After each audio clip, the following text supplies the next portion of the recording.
La Revolución Francesa ha sido uno de los grandes hechos revolucionarios de la historia de la humanidad. Un hecho que logró sacudir los pilares de la monarquía, de los derechos sucesorios, así como también de aquellas instituciones y de aquellos dogmas que habían permanecido a lo largo del tiempo. Sin embargo, la esclavitud, esa vieja institución que había permanecido tanto en la civilización helénica, en la romana, en el antiguo Egipto, siguió vigente en la antigua Europa. Se produciría la abolición de esta en una pequeña isla del Caribe. Nos referimos a Haití. Acompañadme a este viaje sobre la Revolución haitiana y la figura de Toussaint de Louverture. Vamos con ello. Bienvenido a Ecos de la Historia, un podcast de historia y geopolítica, de la mano de nuestros historiadores Andreu Alegre y Álvaro Cortés.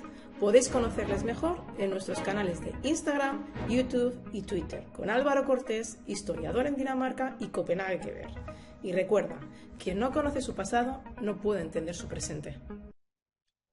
Muy buenas y bienvenidos a este programa de Ecos de la Historia, en el cual hoy vamos a analizar la Revolución haitiana, así como la figura de Toussaint de Louverture, una serie de personajes y de hechos que comentamos en el podcast anterior, en el de Napoleón Bonaparte, para ser más concretos, y que os animo a ver si no lo habéis visto antes.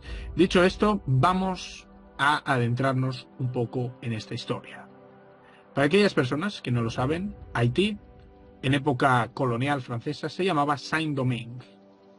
Los franceses tenían la parte occidental de una pequeña isla en el Caribe desde aproximadamente el año 1697.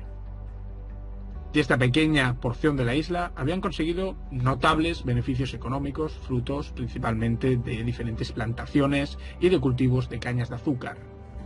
Los encargados de trabajar y de obtener este producto, con el cual daba lugar a los grandes beneficios económicos, eran, sin duda, los esclavos procedentes de África. Para hacernos una idea, se pasó de 5.000 esclavos en 1697 a que siglos después, finales del siglo XIX, encontrábamos un total de 450.000. El 88% de la población de Saint-Domingue, esa lejana colonia francesa, eran esclavos procedentes de África. Y únicamente 5.000 personas eran los colonos, los propietarios que disponían del control de las haciendas. Al margen se encontraba una parte bastante ínfima de población de negros libertos que habían conseguido la libertad y que, si alguien podía ser un poco optimista sobre ello, no estaban a favor de los esclavos, sino que incluso algunos tenían sus propias propiedades, sus haciendas, donde también disponían de sus propios esclavos negros. Dicho esto, en este contexto se produce la Revolución Francesa de 1789. Muchos pensaréis, Revolución Francesa en 1789, esto quiere decir, que los negros se les consigue la abolición de la esclavitud, se les da su libertad. Nada más lejos de la realidad.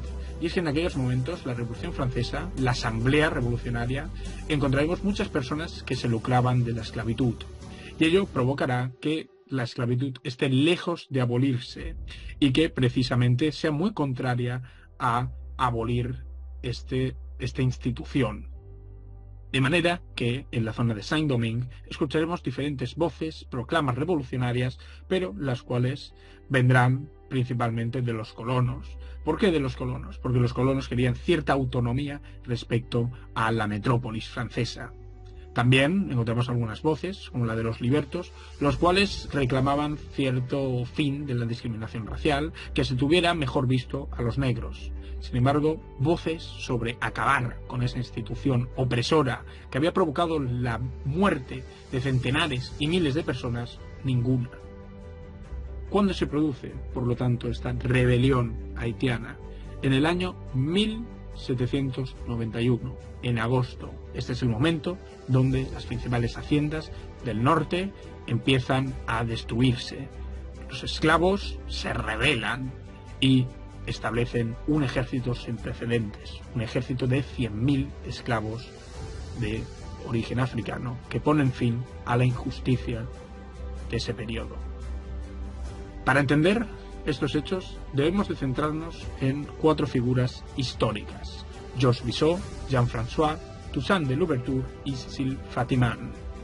Esta revolución, la cual se basa también en esos principios de la Ilustración, también está vinculada con sus antiguos orígenes africanos, y es que da lugar precisamente en una ceremonia vudú orquestada por la figura de Cécile Fatiman, una mujer que hará de sacerdotisa, que dentro de ese mundo del vudú se llamaba Mambo.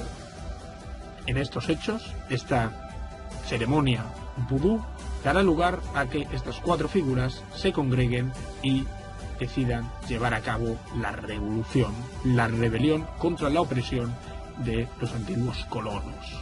Es en este momento cuando se iniciarán las hostilidades.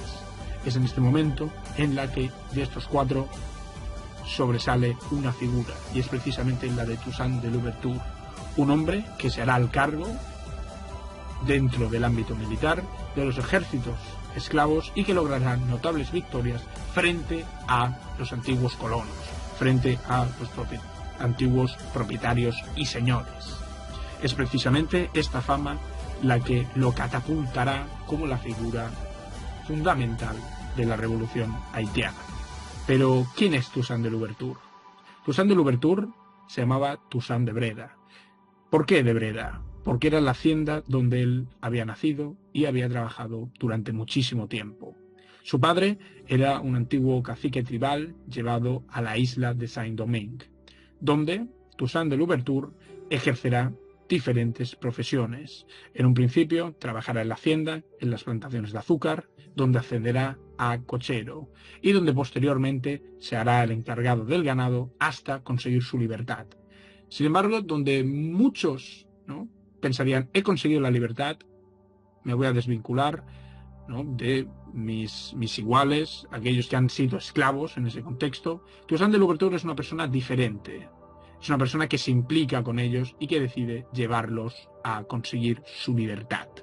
¿Por qué se llama Toussaint de Louverture? Por su capacidad negociadora, una persona pragmática y que no duda en adaptarse a las circunstancias del momento.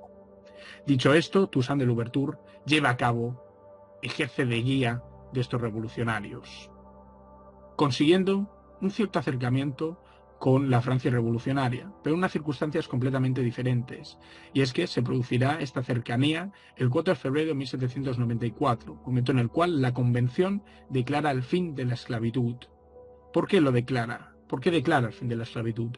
Precisamente porque los jacobinos toman el control.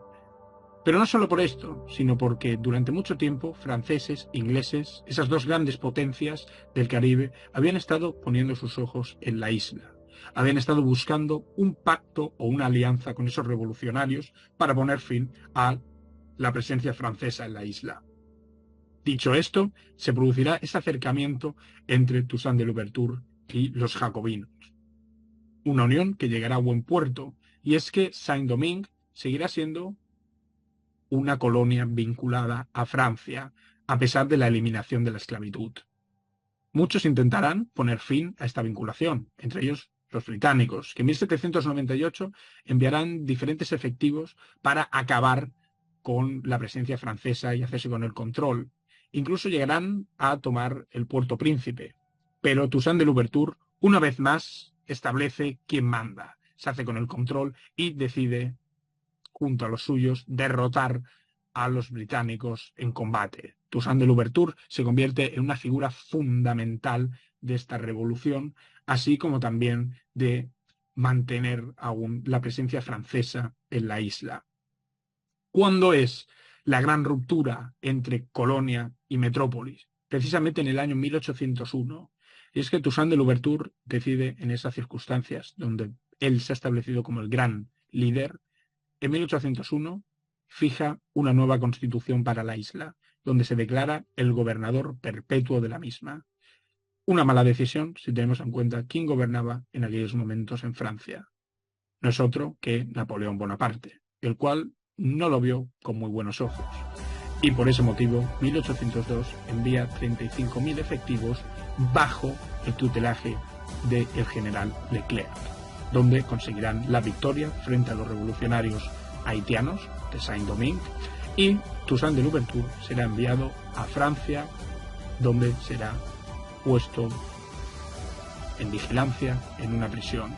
Abril de 1803 se lleva la vida de Toussaint de Louverture, ese gran revolucionario sin el cual no existiría hoy la actual Haití. La revolución no termina aquí, y es que en octubre de 1802 Dessalines y revolucionarios vinculados al compromiso de Toussaint de Louverture deciden continuar con la revolución y esta vez llevar a cabo la independencia respecto a Francia. 1803 obtienen la victoria y finalmente el 1 de enero del año posterior, 1804, consigue la independencia frente a Francia. Saint-Domingue pasa a llamarse Haití y a ser una isla independiente donde ya no existe ningún tipo de esclavitud del hombre negro. Dicho esto, concluimos este podcast especial, tanto por duración como por la velocidad de la misma, pero que espero que os haya servido para entender un poco más este contexto y a una figura tan importante como fue la de Toussaint de Louverture. Ya sabéis que os animo a que en los comentarios pongáis figuras históricas que queráis saber un poquito más de ellas, en vídeos así cortitos, y a poner un me gusta y una suscripción. A Andreu y a mí nos anima mucho a continuar haciendo vídeos y a estar comprometidos con el proyecto. Dicho esto, muchísimas gracias y que vaya todo muy bien. Nos vemos en la próxima. Un saludo.